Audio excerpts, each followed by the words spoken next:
Pada tahun 2016 kami memutuskan resign, itu keluarga juga banyak yang menolak, apalagi orang tua itu tolakannya sangat-sangat luar biasa ya. Sudah menyekolahkan kami tinggi kok memutuskan untuk resign.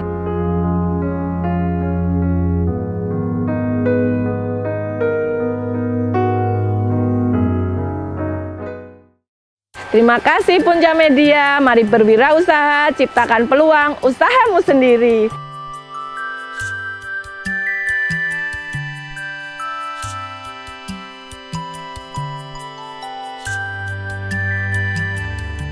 Perkenalkan, nama saya Titi, owner dari Kebun Kita Jogja, yang beralamatkan yang pertama di Jalan Godean, Candran, Sidoarum. Terus yang kedua ini kebun kedua yaitu beralamatkan di Jalan Degolan, Kaliurang.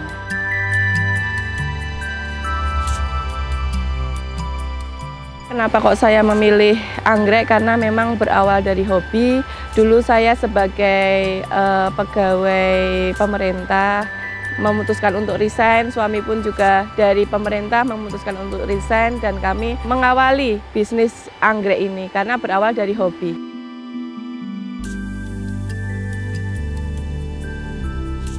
Bisnis kami berawal dari sekitar tahun 2014 untuk online-nya. Memang kita memulai dari online dulu. Sebelum punya kebun kita main ke kebun orang, itu hanya bermodalkan HP saja, foto-foto di kebun orang. Terus kita sudah memiliki jaringan, tahu pasar, kita akhirnya memutuskan untuk memulai usaha offline di 2016.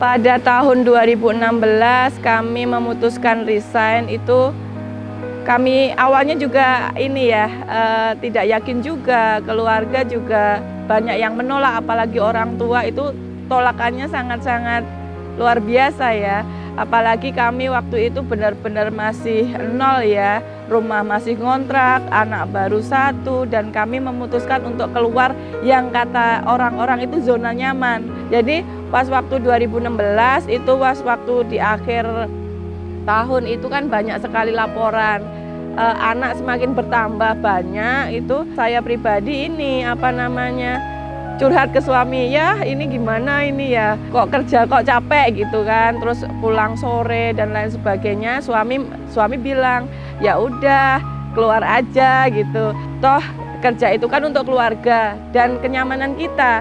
Pas waktu kita sudah tidak nyaman, ya ngapain untuk diteruskan.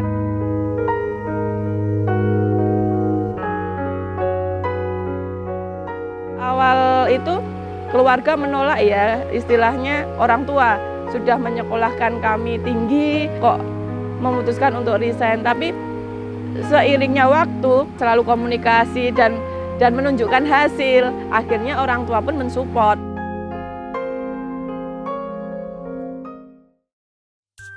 Jadi memang sebenarnya di awal itu tidak ada niatan untuk berbisnis ini, tapi karena kok permintaan semakin banyak di tahun 2016 itu, permintaan selalu bertambah, akhirnya kami tekuni dan akhirnya berkembang.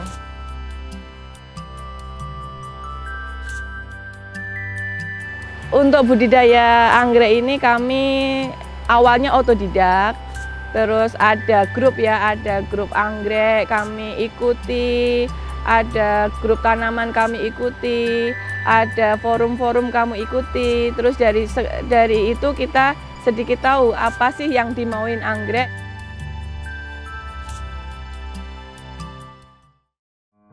Untuk kendala-kendala banyak ya Mbak ya, awal orang tua nggak setuju aja sudah jadi kendala. Terus di awal itu yang biasanya dapat gaji, nggak dapat gaji dan harus menggaji karyawan, kita nombok, itu juga sebuah kendala.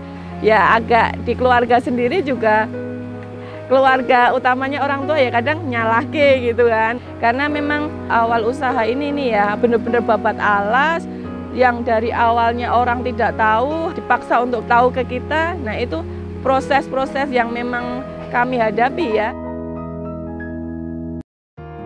Awal kita usaha itu kan di kebun satu ya Mbak ya. Di kebun satu itu kita mengadakan pelatihan gratis, kita undang-undang dinas, terus kita undang sekolahan ya biar segera mengenal kebun kita seperti itu.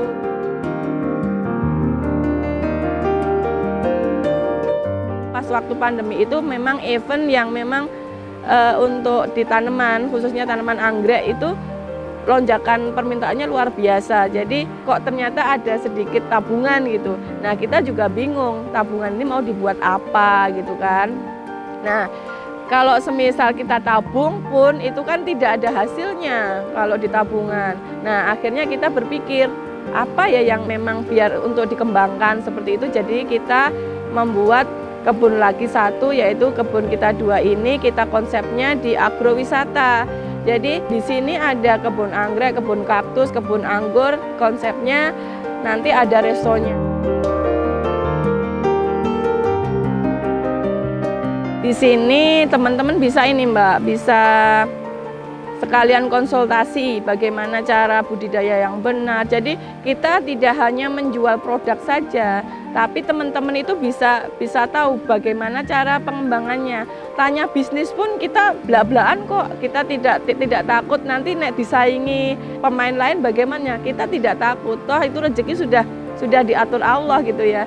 Jadi teman-teman kalau mau belajar tentang bisnis anggrek bisa ke kebun kita, budidaya anggrek juga bisa ke kebun kita.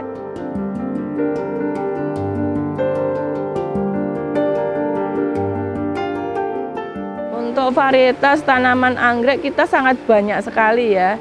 Dari spesies, hibrid spesies sendiri berasal dari berbagai macam ini ya, pulau, dari Sumatera, Papua, terus Kalimantan, Sulawesi, itu untuk spesiesnya, itu cabutan dari alam. Kita dapatnya dari hunter ya, yang mereka memang seorang yang nyari anggrek di hutan seperti itu. Kita di sini merawat, tidak langsung kita jual ya, memang kita rawat dulu biar dia survive, baru kita lempar ke pasar. Kalau untuk jenis hibridnya kita juga banyak sekali, dari jenis Dendrobium, Bulan, Vanda, Cattleya, Oncidium, kita punya semua.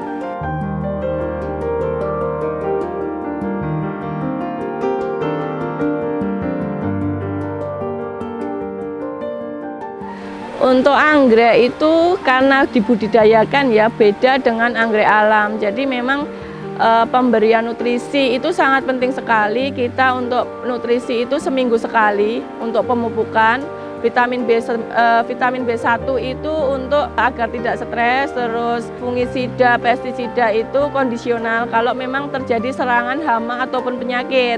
Kalau memang tidak ada serangan hama ataupun penyakit, ya untuk fungisida sama pestisida itu ditiadakan.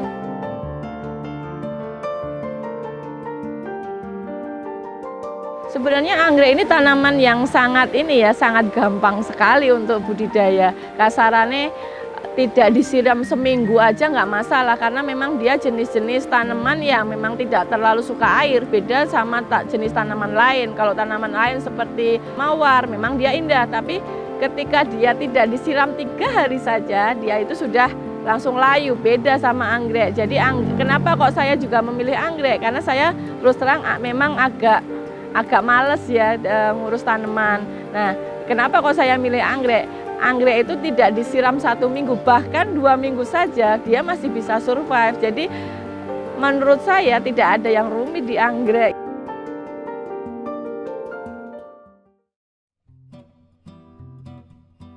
Kalau untuk hama sendiri biasanya ini Mbak, bunganya gagal mekar gitu. Kenapa kok bunganya gagal mekar? Itu biasanya karena serangga. Nah itu memang perlu pestisida.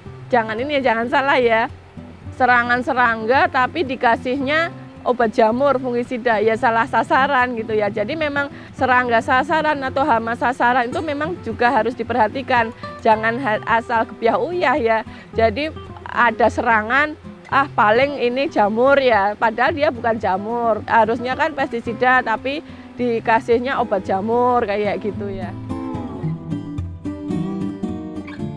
Untuk harga jualnya sangat bervariatif, mulai dari 20.000 sampai jutaan itu anggrek ada. Itu jadi memang sangat bervariatif, tergantung jenisnya, tergantung ID-nya, itu menentukan harga jual. Dan kerimbunan, terus kecantikan, kayak gitu menentukan harga jual.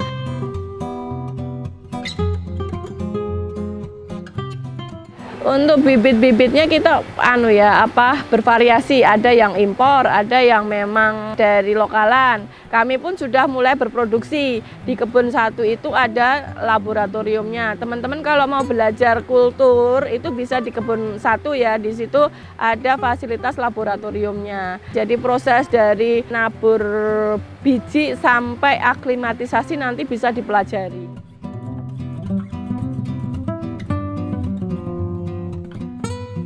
Untuk aktivitas yang ada di sini ya merawat, menanam, memupuk, jual beli, semuanya. Dari A sampai Z di sini ada semuanya. Untuk pupuk, pestisida, pot, kita menyediakan semuanya. Untuk syarat khusus nggak ada sih Mbak, cuman kan kita harus tahu nih anggrek ini maunya seperti apa. Seperti bulan ya, untuk bulan kan dia senang di dataran tinggi, jangan dipaksakan di dataran rendah. Tapi kalau hanya untuk pengen menikmati bunganya saja ya beli nggak masalah sih ya. Nah untuk menikmati, tapi untuk berharap berbunga kembali itu agak-agak ini ya, istilahnya dalam tanda kutip bukannya impossible ya, cuman untuk hasilnya itu tidak semaksimal yang untuk dataran tinggi. Jadi memang kita untuk budidaya itu harus memperhatikan apa sih yang dimauin anggrek. Kalau untuk dendrobium memang dia senang dataran rendah ya, untuk dataran rendah, jadi memang bagus untuk dataran rendah panas itu dendrobium, cattleya. Untuk teman-teman kalau memang mau budidaya anggrek juga harus belajar apa sih yang dimauin anggrek.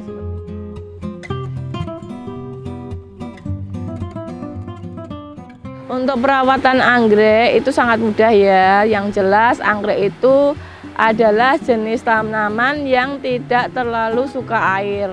Dia sifatnya epifit, dia di alam itu menempel ya, dia di alam itu menempel, dia epifit, dia tidak terlalu suka air. Jadi kalau semisal di rumah punya pohon lebih baik itu ditempel aja di pohon. Kalau memang tidak punya, usahakan tempatnya itu yang porus. Porus itu kalau semisal disiram airnya langsung hilang seperti itu. Jadi untuk media tanamnya tidak ada yang khusus sih, semua media dia bisa, kecuali media tanah ya, karena dia sifatnya epifit seperti itu.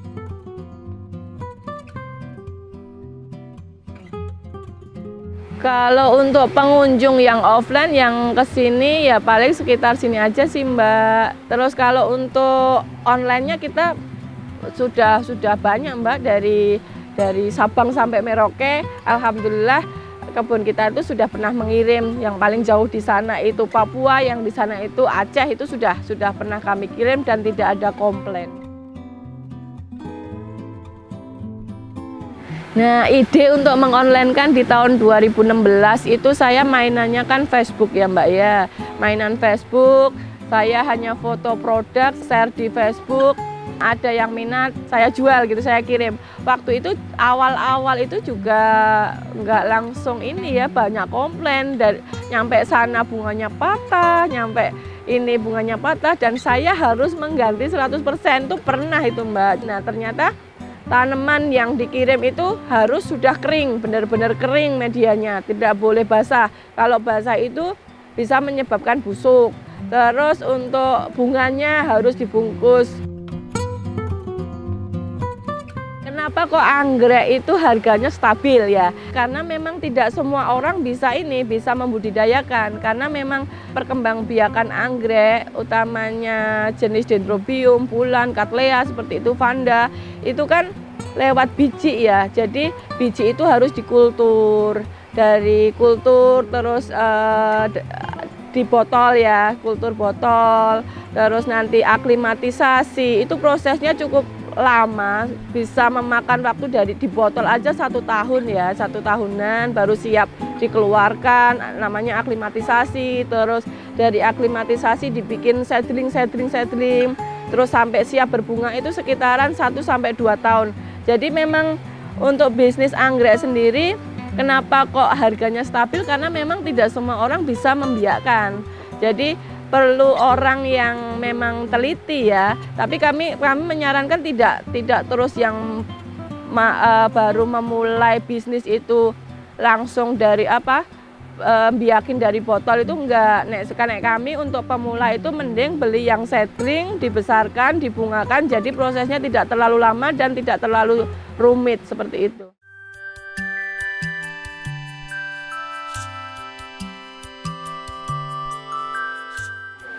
Kalau untuk omset awal-awal dulu sedikit Mbak, dulu sampai sehari itu blong gitu pernah yang untuk offline ya. Kalau sekarang sudah lumayan sih, sekitar di angka 60-80 juta lah gitu per bulannya.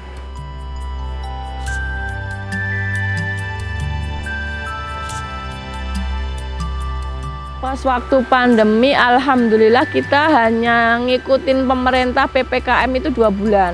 Tapi di 2 bulan itu kita tidak merumahkan karyawan, karena kalau sampai karyawan dirumahkan, yang bayarin sopo, dan kebun yang merawat juga siapa begitu.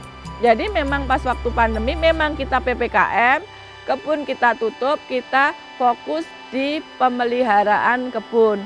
Dan untuk 2 bulan itu ya memang kita memaksimalkan di online-nya waktu itu. Pertengahan pandemi waktu itu ada lonjakan permintaan. Waktu itu pada bingung mungkin ya, di rumah mau ngapain.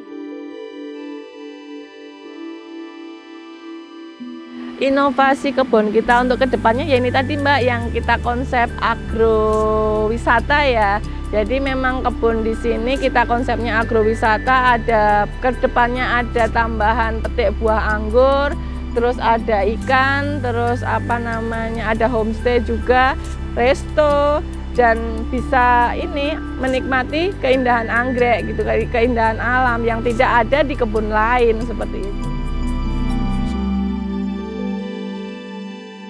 Motivasi kami hanya ini aja sih Mbak, bisa bermanfaat bagi orang lain, udah itu aja nek kami ya. Jadi kami buka cabang itu juga biar bisa merekrut banyak lagi karyawan, bisa menjadi manfaat bagi semuanya, baik keluarga, tetangga.